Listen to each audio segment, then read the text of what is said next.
Hey guys, Killthief here with a different kind of video than my normal ones. I often see people online, or my friends will tell me that the Institute is the evil faction of Fallout 4. And I gotta say, I was on board with this notion for much of the game, even after when I decided to side with the Institute for role-playing purposes. After digging around, I found some interesting things at the Institute.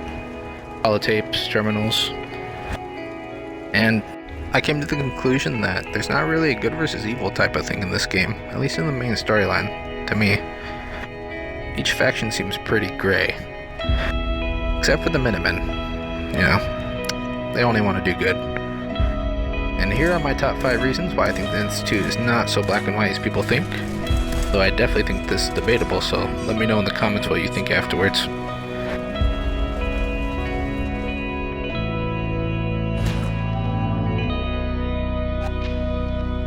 The Commonwealth Provisional Government. As many of you know, there was a form of government in the Commonwealth after the Great War, which was very short-lived. It consisted of the leaders of the towns in the Commonwealth, and would later try to incorporate the Institute as well. Accounts of what exactly happened to it vary from person to person.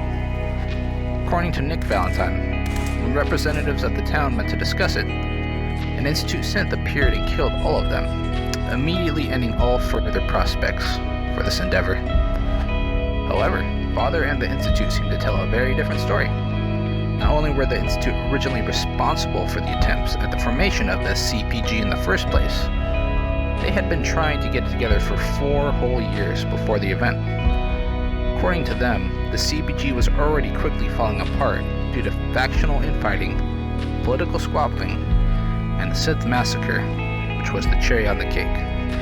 And it was actually instigated by the delegates themselves, killing each other rather than the Synth, the latter simply taking the blame as having the dubious fortune of being the last one standing. This is further backed up by the holotape in the next segment of the video.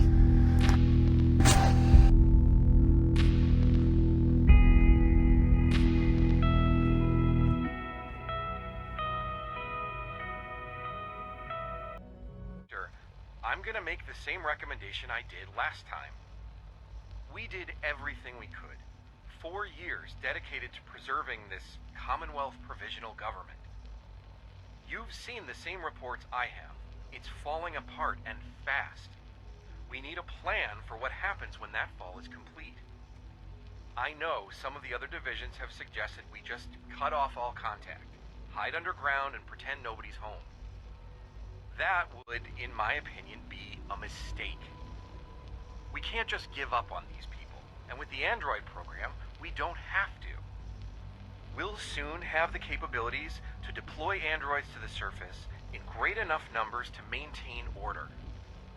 Just think about it, all right? Keep it in mind moving forward.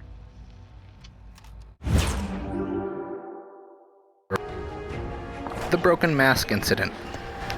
Many of you have probably heard about this massacre, which occurred in Diamond City in the year 2229. It ended up exposing Generation 3 synths to the people of the Commonwealth and vilified the Institute in the eyes of the Commonwealth. What exactly happened was this.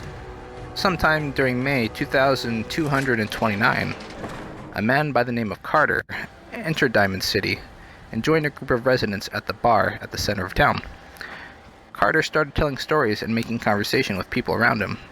A large group of people started to crowd around him and listen to his stories. After a few hours and having a few drinks, something in Carter shifted.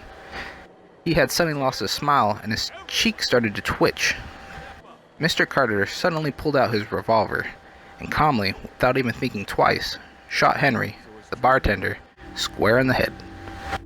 Carter continued on his rampage, killing an additional 3 to 4 people before finally being brought down by Diamond City security. Inspection of the corpse revealed that Carter was not an actual human being at all, but was in fact an Institute synth, only more advanced than previous generations of synths. This incident came to be known as the Broken Mask, and led to the people of the Commonwealth learning of the existence of the 3rd generation of synths. Emergency directorate meeting because of this screw-up. That synth was a prototype. It was absolutely not ready for field testing. The mess it caused in Diamond City threatens decades of work to keep us out of the spotlight. I will be very clear. My legacy as director will not be tarnished by your division's mistakes. I am going to find out exactly who approved any sort of operation above ground.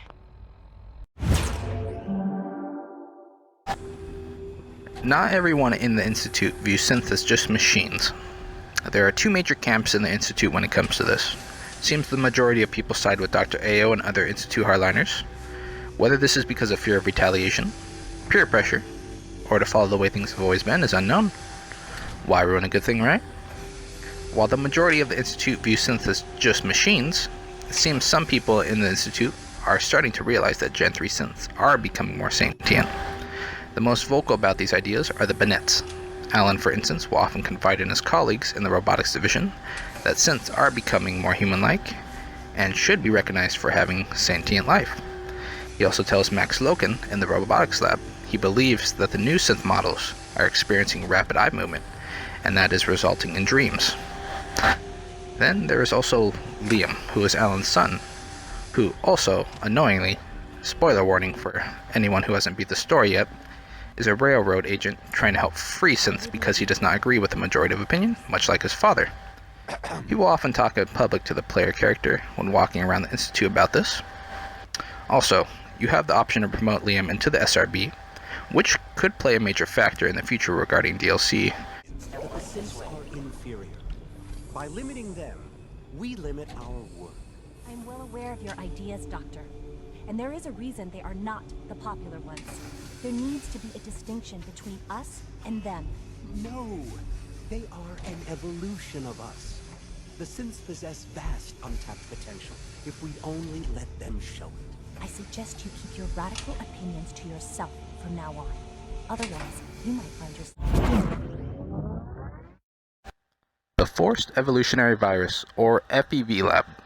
First, I wanted to say I'm not going to try and defend the FEV experimentation or say it was acceptable in any way. It was a horrible experiment, as they would inject random people from the Commonwealth after they abducted them to try to unlock its secrets. A member of the Institute came to the same conclusion it was a terrible idea, and his name is Brian Virgil. It appears these experiments were not achieving the desired results, according to Virgil, who was put in charge of the said experimentation for more than 10 years. Though he worked on it, he was against it for at least 10 years, trying to convince Father to put an end to the program, but with no success. And after being refuted constantly by Father, he then decided to take matters into his own hands. He would end up escaping and sabotaging the FEV Lab, so no one would be able to continue the program for years to come. And after his escape, Father permanently shut down the facility and deleted personal records from the terminals located in the lab or about the lab. After talking to Dr. Lee about the incident of Virgil escaping her friend, it is apparent she has no idea about the FEV experimentation, and further explains the bureaucracy of the Institute, which would not allow her to investigate any further. To make matters worse, Father was covering up the whole situation, so no one besides those in bioscience would know what happened in that lab. So in short, the Directorate has been hiding these experiments from the majority of the Institute, meaning the Institute in general was not aware of these horrible experiments. And Virgil, this will likely be my last recording. My requests to shut down the FEV program have repeatedly been denied. We've learned nothing useful in the last 10 years. Why does Father insist on continuing it? If he won't see reason, then I have to take matters into my own hands. What we're doing, it's not right. It needs to stop.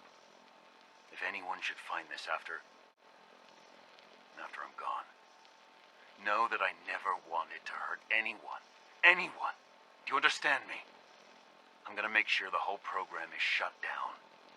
If not for good, then at least for years to come. After that, I know what I'm about to do will be seen as a betrayal. Treason, he'll probably call it. So, I'm leaving. I have a plan, and if it works, I'll be somewhere safe. Somewhere not even the coursers can find me. Everything that we've done, the lives we've taken. If there is a God, may he have mercy on us all.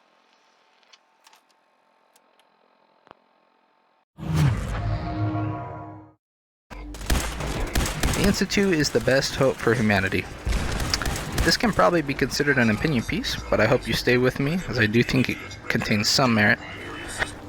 So the Institute's origins are from the students and teachers that worked there from before the Great War. The school has previously had talented students that worked there, such as Robert House, most prominent from Fallout New Vegas. So, I mean, that should tell you a little bit of the school's ability, the teachers and the students. And since it's been operating since before the Great War began, their tech has reached an insane level. I'd say almost Star Wars-like level of technology. Compare this to the Brotherhood, Enclave, or even Big MT, they all fail in comparison. Though I'm not saying tech is exactly necessary for survival. I mean, just look at Caesar's Legion. They're doing fine without it, it seems, or they were. My biggest gripe with the other factions in this game is that they don't seem to care for the Institute's advancements in technology. As for each of their endings, they nuke the Institute, which when you think about it, is such a terrible idea. For one, all 200 years worth of tech is gone forever. Also, you're nuking Boston again. The worst thing the Institute does is take down the Provisional, which does result in a huge explosion, but it is not a nuclear bomb. Another part of this is you. When you beat the game as the Institute, you become the Director, who is an overseer of sorts. Being the Director, you have the final say on Institute priorities, and have the power to begin experiments and end them as well. We saw this with Sean, as how he dealt with Synth Sean, and how he closed the FEV Lab. So, who knows, maybe one day you'll be able to actually recreate the CPG and bring justice to the Commonwealth again. Let me know what you guys think below, and give me a like or a dislike, whatever you like, I don't know. And thanks for watching, guys.